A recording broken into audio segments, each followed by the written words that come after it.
मी माझी गोष्ट सांगतो की जेव्हा मी ह्या मार्गावर आलो, मला असं यायचं नव्हतं. मला नुसतं गुरु बनवायचा नव्हता, तर मला त्या गुरुकडून काहीतरी प्राप्त करायचं होतं. मला त्या गुरूंकडून खरी दीक्षा घ्यायची होती. मला प्रत्येक साधनाची दीक्षा घ्यायची होती. मला नुसतं गुरुमंत्राची दीक्षा घ्यायची नव्हती, तर मला साधनांची दीक्षा घ्यायची होती. मला पुढे चालायचं होतं.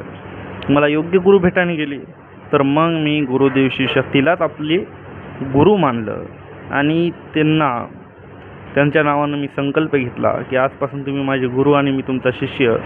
आणि मी त्यांना भरपूर दिवस त्यांनाच गुरु मानून आता पण ते माझे गुरु आहेत आणि इथून पुढे पण ते माझे गुरु राहणार. आता मला मनुष्य रूपामध्ये गुरु भेटले आणि ते त्यांच्या कृपेनंच प्राप्त झाले.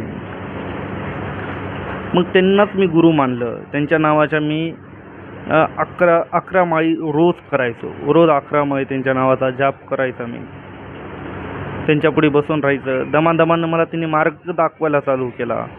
मला तुम्हाला सांगतो, माझा एक अनुभव आहे की जेव्हा मी मंदिरात गेलतो त्यांच्याकडून हे करायला, मंत्र दीक्षा घ्यायला गेलतो, हे अतिशय गुप्त अनुभव आहे माझा. पण आज मी इथं तुम्हाला सांगतो की जेव्हा मी संकल्प घेतला, त्यांना मी दुधादह्यानं आंघोळ वगैरे घातली.